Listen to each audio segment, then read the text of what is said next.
Granny's, Abner. I believe that's our ring. I dog is Lum. I believe you're right. I'll see.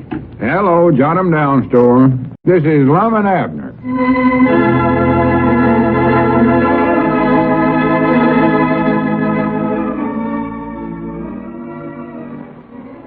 And now, let's see what's going on down in Pine Ridge. Well, the locket and love note which Lum baked into a loaf of bread intended for Miss Fredericks finally turned up. Gussie Hogan, Snake Hogan's old maid sister, found it, and she's certain that Lum meant it for her. So now Lum is tangled up in a romance he's afraid to get out of because of Snake's ill temper and superior strength. As we look in on the little community today, we find Grandpap in the library section of the Jot'em Down store, while Abner is receiving some instructions from Lum. Listen. Well, now, wait a minute now, Lum. I'd rather not get mixed up in this thing. Abner, you got to help me. That's all there are to it. Besides, I ain't asking you to do very much for me.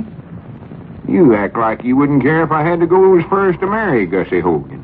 Marry her? Oh, dog is Lum, you ain't fixing to marry an old maid like that, are you? Well, of course I ain't, if I can get out of it. That's why I need your help. Now, here's my idea. Gussie's over there at Dick Huddleston's store right now. As soon as she comes out, you run over there and start telling her what an uncommon poor husband I'd make for her. Oh, well, now, I wouldn't feel that way about myself, Lum. I believe you could be a pretty good husband if you actually tried. Well, that's just it. I don't want to be a good one. I want to be one of no kind. Uh-huh. Tell her I waste all my money and never get home for meals and complain about everything, throw my clothes on the floor and stay out all night and everything else. Well, now, I don't want to be telling stuff like that about you, Lum. Folks is going to get the wrong idea about you. That's what I want them to do, or that's what I want Gussie to do. Tell her I got so many bad habits you can't recollect all of them. I can't, huh? Tell her you have to watch me all the time on account I steal. Steal? Yeah, steal money out of the store. Well, steal money from the store? Is that why you've been getting down here so early in the morning? Of course not. I ain't actual stole nothing. Huh?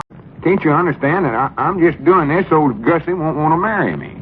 Well, why don't you just go over and tell her then that you hate and despise her, and tell her that you put that locket in the loaf of bread for Miss Frederick? It's too late to do that. She's wearing that locket around her neck and been showing it to everybody in town. And It's got my picture in there saying, "To the one I love." Granny, this is the worst thing I ever got into in my life. Well, I'd just take the locket away from her then. Tell her it weren't meant from her. Don't be silly, Abner. That Snake Hogan rush in here and grab me by the neck and break every bone in my body, and you know it. Dog it, that's right. Yeah, he would. I'm feared that. I forgot about him. Grannies, I don't know why Gussie had to have the meanest feller in town for a brother. She's got him. I wish she had that little Blevins boy for a brother. I could pick him up in one hand and Well, you ought to. He ain't but about 6 years old. I know, but he's big for his age. I'd tell him that if him and his sister didn't leave me... Wait a minute, look over there. Ain't that Gussie coming out of Dick Huddleston's store? Yeah, that's her. Yeah. All right, run over there and tell her all that stuff about me. Well, now, wait a minute now, Lum. I don't Run on, catch her before she gets away. Tell her a young girl like her oughtn't to get hitched up to old Young girl, I bet you she's... Well, tell her that anyway. That'll make her feel good, and she'll listen to what else you've got to say. Go on now, hurry up. Well, all right, but I still think I'm making a mistake. Hurry up now, you won't catch her. I hope I don't. Walk faster, Dad, blame it, run. Well, I'll catch her. Grannies, I hope this works. Do you think it will, Grandpap? Huh? I say to you... Oh, never mind, I see you busy with the almanac. No, this ain't the almanac. It's a novel. Picked it up yesterday by mistake. It's awful exciting, interesting. Love twixt golden strands. Have you read it, Lum? No, I ain't, and I'd rather you didn't mention the word love around here. Well, you ought to read it, Lum. Feller in here named Captain Haraway. He's a goer. Yeah, I'm glad to hear somebody is. Captain Haraway grew rigid, and a shudder passed over his massive frame as his steel blue eyes fell upon the sinister figure of Reginald Black creeping along the darkened corridor. Well, don't read it to me. I ain't interested in Captain Haraway. Like a flash, a thought leaped into Captain Haraway's mind. Marguerite is in trouble, he said to himself. Marguerite needs me. I must not fail her, for I love her. Yes, I love her. Those words keep running through his mind. I love her. I love her. You see, Lum, Captain Haraway's in love with Marguerite. I don't know how you ever figured that out. Stealthily, Captain Haraway followed Reginald Black.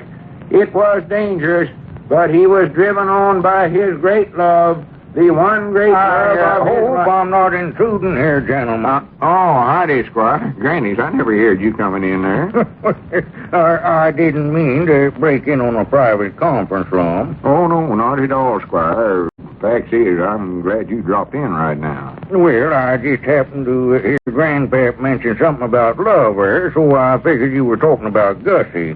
Gussie? Yes, I've heard all about you and Gussie, Lum. Why, you old rascal. I'd about given up you ever getting married, Lum, after all these years. Yeah, I ain't married yet, don't forget that. Well, it won't be long, Lum. Won't be long. Fine girl, Gussie. I have seen more beautiful women, I will admit, but she's a fine woman. And that was a very clever stunt that you had there, too, Lum, that way of proposing, putting that locket in a loaf of bread. I never proposed to her. Well, no, not exactly. I saw the locket, Lum, but, well, the same thing, practically. And I'll tell you another thing, Lum. You gave me an idea there for one of the greatest merchandising schemes that I ever thought up in my life. I did, huh? Yes, sir. I'll tell you, Lum, if we play our cards right, you and I can make a fortune out of it. Well, I don't know nothing about playing cards, Squire. I play rook and flinch, but... Well, you don't understand exactly, Lum. I don't mean actually playing cards. I mean a merchandising scheme for the bakery here. Prizes baked right into the loaves of bread. Prizes, huh? Why, yes. We can advertise it well that each day the Pine Ridge Bakery will offer $100 in prizes, baked right into the bread. $100 worth of prizes? Yes, Lum. See, we advertise that 5 loaves of bread each day will contain a $20 bill. That's $100 altogether. And everybody for miles around will be buying more bread than they need, just trying to get one of the lucky loaves. Hey, that does sound like a good idea. Oh, Lum, this is without a doubt the greatest idea I ever had in my life, and I've had some good ones. I might buy some of the bread myself if I knowed there was a $10 or $20 bill in it. Well, you could do it, Lum. Some people might object if the owners of the bakery was to win a prize, but we won't need that money out of the loaves of bread. We'll make plenty from selling the bread. Well, where are we going to get the $100 to use for prizes, though?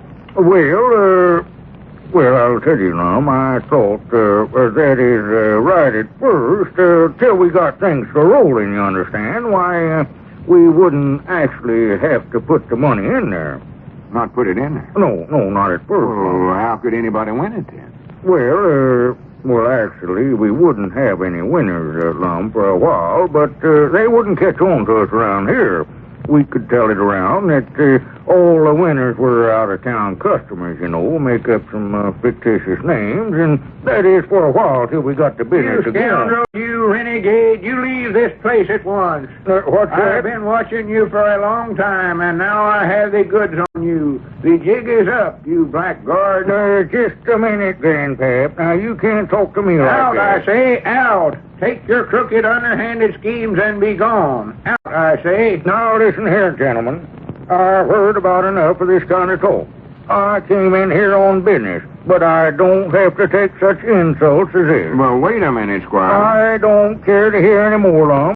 If that's the way you gentlemen feel about my idea, why, I'll take it into the county seat. I'm sure that the bakery in there would be glad to get something like this. Good day, gentlemen. Well, here, Squire. Grannies. For goodness sakes, Grandpap, what'd you have to talk that way to Squire? That was a good idea he had, and I'd want to run it honest, of course, but I believe we could have made some money out of it. Huh? You insulted the Squire talking that way to him. Who was talking to the squire? I was just reading here. This is the exciting part. Listen to this. Out, out, I say, cried Captain Haraway as he raised his fist and shook it at Reginald Black. For goodness sakes, is that all you was doing? Grandpap, you're going to have to stop coming over here to the library and reading these books. That's all they are. Wait a minute. There comes Abner. Abner? Yeah, that's him. Granny's now my troubles with Gussie is over. She's more like... Wait a minute. Come in, Abner. What'd she say? I doggers from now on, if you got any talking to do to somebody, you can do it yourself. Wait a minute. What happened to you? Well, I told her them things that you said to tell her, and she said she wouldn't let nobody talk like that about her future husband. Like to beat me to death before I could break away from her.